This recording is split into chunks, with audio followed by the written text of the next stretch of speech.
बातम्या आरपार दाखवणार फक्त आमचं टुडे समाचार. नमस्कार, मी हुकमत मुलानी. वेगळे विषय, वेगळ्या चर्चा, वेगळ्या मुलाखती. दररोज एक मी तुम्हाला वेगळा विषय दाखवतोय. आता या माझ्या पाठीमागे जे उभा आहेत त्या मुली आहेत DED कॉलेजच्या आणि आता उस्मानाबाद धाराशिवच्या जिल्हाधिकारी कार्यालयामध्ये आल्या होत्या. यांचं काय विशेष होतं, नेमकं काय कार्यक्रम होता, आपण थेट आता मुलींनाच विचारूया. काय नाव आहे तुझं? मानसी काळे. बरं, कुठली आहे तू?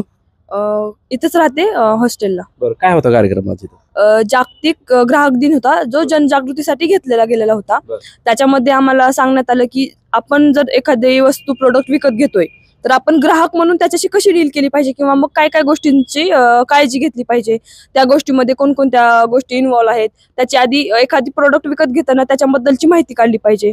नंतर की एक PM किसान योजना आहे त्याच्यामध्ये की एखाद्या व्यक्तीच्या नावे किती हेक्टर जमीन आहे त्याच्यानुसार त्याला ती म्हणजे सौर पंप असतील किंवा मग आणखी काही योजना असतील त्याच्यानुसार त्याचा लाभ त्याला भेटला जातो. की किती हेक्टर जमीन आहे त्याच्यानुसार त्या किती पॉवरची तुम्हाला मोटार भेटल, सौर मोटार, ही याच्याबद्दलची माहिती सांगण्यात आली. किंवा मग आता EKYC म्हणून आपलं राशन कार्ड आहे, तर EKYC केल्यावरती तुम्हाला ते धान्य मिळून जाईल, पण ती नाही केली तर ते धान्य बंद पडेल. याच्यासाठी ते जनजागृती केली, आम्हाला ते सांगण्यात आलं. आणि अशा भरपूर गोष्टी सांगितल्या ज्या आपण ग्राहक म्हणून की कशा डील केल्या पाहिजेत. जागतिक ग्राहक दिनाच्या पूर्वी तू साजरा केला कधी? नाही, म्हणजे याच्या आधी नाही कधी साजरा केला. जनजागृती केली आज ग्राहकाबद्दल, काय वाटलं तुला एकदम तिथं? की त्यांनी सांगितलेली माहिती ही बरोबर होती की आपण कसं असतं की आपण जातो एखादी गोष्ट विकत घेऊन येतो, पण ती नंतर खराब झाली तर आपण त्याच्यावरती रिग्रेट करत बसण्यापेक्षा ती घेतानाच जर आपण ती तेवढं जर आपण जागृत राहिलो तर ते चांगली गोष्ट, हे त्यांनी सांगण्याचा प्रयत्न केला. तू पण होती तिथं, काय वाटलं तिथं? आता आज तू तिथं कार्यक्रमाला होती. खूप छान वाटलं, कारण काही काही वेळेस असं होतं की आपण एखादी गोष्ट जर खरेदी करत असो तर साधे 1-2 रुपयासाठी किंवा एक किरकोळ आपण बघत नाही पैसे. एखादी गोष्ट जर आपल्याला एक 45 रुपये किंवा 50 रुपयासाठी जर भेटत असेल तर आपण एवढं बघत नाही, आपण ती गोष्ट जाऊ दे, सुट्टे पैसे नसतील किंवा काहीतरी 60 रुपये 70 रुपये देऊन जातो, 1-2 रुपयाकडे बघत नाही. तर असं नाही केलं पाहिजे. जर आपण पैसे जर कमवत असो तर त्या पैशाचे मोल केलं पाहिजे, नाही का. आपल्याला जर एखादी गोष्ट भेटत असेल तर 1-2 रुपये त्याला विनाकारण देण्यापेक्षा जर ऍक्च्युअल त्याचा रेट काय आहे ते जाणून घेऊन करेक्ट पैसे देऊन ते घेतली पाहिजे गोष्ट. आणि जो काही व्यवहार आहे म्हणजे चालत आहे म्हणजे त्याची एक्सपायरी डेट, जर एखादी गोष्ट एखादी वस्तू जर घ्यायची असेल तर त्याची एक्सपायरी डेट किंवा ऍक्च्युअल त्याचा रेट काय आहे किंवा ती गोष्ट मार्केटमध्ये कोणत्या रेटने विकली जाते ते सगळे चौकशी करून ती आपण गोष्ट घेतली पाहिजे. काय काय वाटलं तुला? आता प्रथमच आली होती तू इथं, मग काय शिकली तू तिथं? आता शिकले म्हणजे नाही का, एखादी गोष्ट खरेदी करताना आपण जे करत होतो की जाऊ दे बाबा 1-2 रुपयासाठी का काटकसर करायची, तर हे चुकीचं आहे. काटकसर करणार का कुठे गेल्यावर? हा, ऑब्विसली आता एवढं ऐकून आले तर करणार. पेट्रोल पंपावर जर गेली तू गाडी भरायला, डिझेल भरायला, पेट्रोल भरायला, तर काय काळजी घेणार देतात? ज्याप्रमाणे आपण आता इतर ठिकाणी आपण खर्च करतो पंपावर ते आपण नंबर ती बघणार. कशाचा नंबर? पैशाचा, म्हणजे पेट्रोल किती येणं आहे किंवा ती आता समजा आपल्याला कशात पण तोटा होतो की साखर किंवा दुकानात गेला आपण की मापाच्या ठिकाणी खाली लवचुंबक वापरतात कारण जास्त त्याचं माप हवं म्हणून. तर तसंच पेट्रोल पंपामध्ये आहे की आपण काय घाई गडबडीत आपण ते किती लिटर म्हणजे आपल्या ह्यात भरलंय किंवा किती लिटर आपल्यात फुल झाली का टँकी आपण बघत नाही, डायरेक्ट आपण पैसे देत आहोत की किती आपण पैशाचे मोल फक्त तेवढं कळालं. आता महत्व पैशाचं कळालं तुला? हा, महत्व. कारण समजा की आपण जर एखाद्या दुकानात गेलो आणि तिथं आपण 10-20 रुपये जर काही घेतलं तर कमीत कमी 20 रुपयाला जर 1 रुपया जर कमी असला तर दुकानदार देऊ शकत नाही 20 रुपयाची वस्तू. तिथं 1 रुपया दिला तरच 20 रुपये झाले तर ती वस्तू देऊ शकतो. थोडं कळालं, कारण 1-1 रुपयाची किंमत माहित आहे. कोण आलं होतं तिथं? कलेक्टर साहेब स्वतः होते? हा, स्वतः होते. कलेक्टर साहेबाला बघितलं तुम्ही? हा. त्याच्यापूर्वी कधी कलेक्टर साहेबाला भेटायला गेलते का? नाही, कधी नाही. मग आज काय? आज पहिल्यांदा बघितलं कलेक्टर साहेबांना. किती मुली आहेत तुम्ही सोबत? किती वर्गात एका मुली? टोटल म्हणजे 30 आहेत टोटल. कॉलेजच्या? RP college. अच्छा, बघा RP कॉलेजचे तर DEDच्या मुली आहेत. होय, काय नाव आहे? सर्वदी प्रतीक्षा. बरं, काय होता कार्यक्रम? काय बघितलं म्हणजे बोला,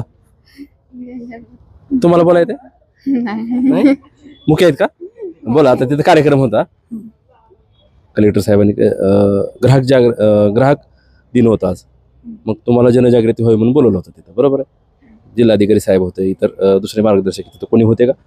हा, दुसरे म्हणजे लातूर मधले बोलवलेले होते. आणि प्रत्येक आता सोलार प्लॅनेटवाले म्हणजे बघा आता कंपनीवाले असतील त्या कंपनीचे जे मुख्य आहेत त्यांना बोलवलं होतं का, तर सोलार प्लॅनेट वगैरे शेतकऱ्याला फायदा व्हावा की 3 HP ची मोटर असेल, 7 HP ची असेल किंवा 5 HP ची असेल, ती त्या योग्य भावामध्ये त्या कॅटेगरीनुसार त्या योग्य भावामध्ये शेतकऱ्याला मिळावी ही माहिती सांगण्याचा प्रयत्न तिथं केला. आणि कलेक्टर साहेब तर होते, पण तिथं सोलार प्लॅनेट असतील किंवा आणखीन दुसऱ्या MSCB असेल या ठिकाणचे पण अधिकारी आलेले होते. असं कुठं पैसे मार्केटमध्ये बाजारामध्ये पण होतंय का, असं ग्राहकांना फसवलं जातंय का कुठं, असं काय वाटतंय तुला? असं काय दुकानामध्ये सहसा करून किराणा मालाच्या दुकानामध्ये असेल किंवा पेट्रोल पंपावरती, आपण पेट्रोल पंपावरती पेट्रोल भरायला गेल्यानंतर असं ही काळजी घेतली पाहिजे की पेट्रोलचा सध्या चालू रेट कोणता आहे हे बघून आपण ते केलं पाहिजे. दुकानात गेल्यावर पण म्हणजे बाजारामध्ये त्या एखादी वस्तू आपण खरेदी करत आहोत, त्या वस्तूचा ऍक्च्युअल रेट किती आहे त्याची आपण आधी खात्री केली पाहिजे. हे झालं तुमचं मार्केट दर्जा, छपाई जास्त कंपनीचं त्याचं. तुम्ही जर भाजी घ्यायला गेलो मार्केटमध्ये तर कसं करणार? भाजी घ्यायला गेल्यानंतर भाजीपाल्याच्या मार्केटमध्ये शेतकरी विकायला येत असतात ना, मग ते मालाचा भाव काय सांगतात? आता ते त्यांच्या मनाने भाव सांगतात ना. ते बरोबर आहे, तुम्ही त्याला मेथीच्या पेंडीचा आता उदाहरणार्थ मेथीची पेंडी वगैरे असेल तर आपण घेताना 20 रुपयाला त्यांनी सांगितली तर आपण 15ला किंवा 10ला असं काहीतरी म्हणतो. पण तिथं आपण आपल्या पैशाचा पण विचार केला पाहिजे आणि त्या शेतकऱ्याच्या कष्टाचा पण विचार केला पाहिजे. शेतकऱ्याची मुलगी आहे का? म्हणजे थोडक्यात शेतकरी म्हणलं तरी चालेल. मी एका शिक्षकाची मुलगी आहे, पण मला माहिती आहे की शेतकऱ्याला पण कष्ट किती करावं लागतं. माझे वडील स्वतः शेतकरी आहे, म्हणजे शिक्षक आहेत, तरी पण ते तितकंच शेतात काम करतात. कुठले तू? मी मूळ कनगरा गावची आहे, या तालुक्यातले. याच तालुक्यातली. काय वाटलं तुला आज सगळा कार्यक्रम तू पाहिला?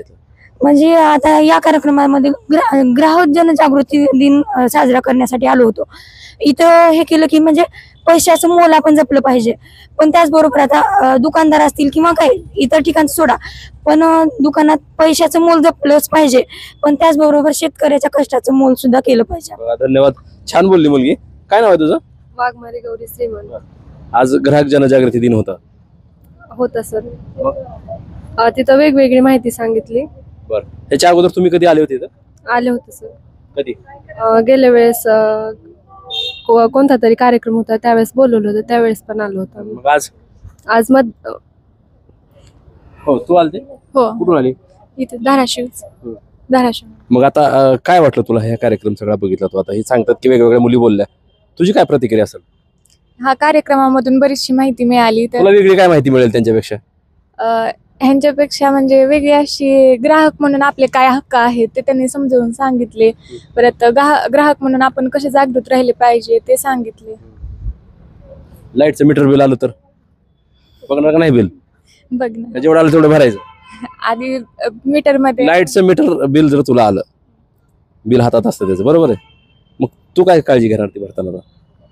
आपण लाईटचा किती वापर करतो त्यानुसार ते बिल आले मीटरचं रिडिंग बघणार ना, बघितलं पाहिजे ना, रिडिंगचा आकडा असतो का त्याच्यावर? असतं. मग बघणार का नाही ते? बघणार. मग कसं भरणार ते? आधी सगळं चेक करून खात्री करून झाल्यानंतरच बिल भरणार. मोबाईल रिचार्ज करते? हो. कसा करते? त्या फोन पे वरून डायरेक्ट. रिचार्ज कितीचं सांगतंय ते? 209. बरोबर आहे. आणि पैसे किती काढतात? टॅक्स भरून 212. अभ्यास केला तू? काय सांगाल बरं? नाही, बरोबर आहे. एकार्थी ज्या मुलीने आपल्या मत सांगितलं त्यांचं एकार्थी बरोबर आहे. ग्राहक म्हणून आपण जसं आपले हक्क आणि अधिकार मागतो तसे आपले बरेच काही कर्तव्य पण आहेत, आपण ग्राहक म्हणून ते पार पाडलं पाहिजे असं मला वाटतं. कारण बऱ्याच वेळेस असं होतं की आपण एखाद्या दुकानामध्ये गेलो किंवा बऱ्याच ठिकाणी आपली फसवेगिरी होते किंवा वस्तूंची भेसळ असो किंवा काहीतरी बदल वगैरे होऊ शकतो खाण्यामध्ये वगैरे, पण होऊ शकतो तसा. मग त्याबद्दल आपण काळजी घेणं किंवा सतर्कता राखणं आपलं काम आहे, तर ते आपलं कर्तव्य पण आहे, ते आपण बजावलं काय पाहिजे. संदेश द्याला होता? बरोबर आहे ना, ते सगळ्यांना हे संदेश देणार की एक जागरूक नागरिक म्हणून आपण जिथं आपली फसवणूक होते त्या ठिकाणी आपण आवाज उठवला पाहिजे. आपण म्हणजे आपण न्यायासाठी लढलं पाहिजे. त्या ठिकाणी ज्या ठिकाणी आपल्यावर अन्याय होत आहे असं आपल्याला वाटत आहे त्या ठिकाणी आपण आपलं न्याय मागणं हे आपलं कर्तव्य पण आहे, अधिकार पण आहे आणि हक्क पण आहे असं मला बघा, वाटतं. इथं जिल्हाधिकारी कार्यालयामध्ये ग्राहक जनजागृती दिन साजरा केला. RP कॉलेजच्या मुली होत्या, DED कॉलेजच्या, आणि या मुली इथं आल्या होत्या. त्यांना जिल्हाधिकाऱ्यांनी स्वतः मार्गदर्शन केलं आणि त्यानंतर मुलींची मी तुम्हाला प्रतिक्रिया दाखवलेली आहे. विषय कसा वाटला नक्की कळवा. वेगळे विषय वेगळ्या चर्चा असतील तर खाली माझा स्क्रीनवर नंबर दिलेला आहे, त्या नंबरला तुम्ही थेट संपर्क करू शकता. आणि हां, आमचं उस्मानाबाद धाराशिव जिल्ह्यातलं 1 नंबरचं चॅनल आहे. या चॅनलचे व्ह्यूवर्स 3,88,00,000 व्ह्यूवर्स आहेत. आता सबस्क्राईब करा, लाईक करा आणि शेअर करा. मी हुकमत मुलानी, उस्मानाबाद धाराशिव.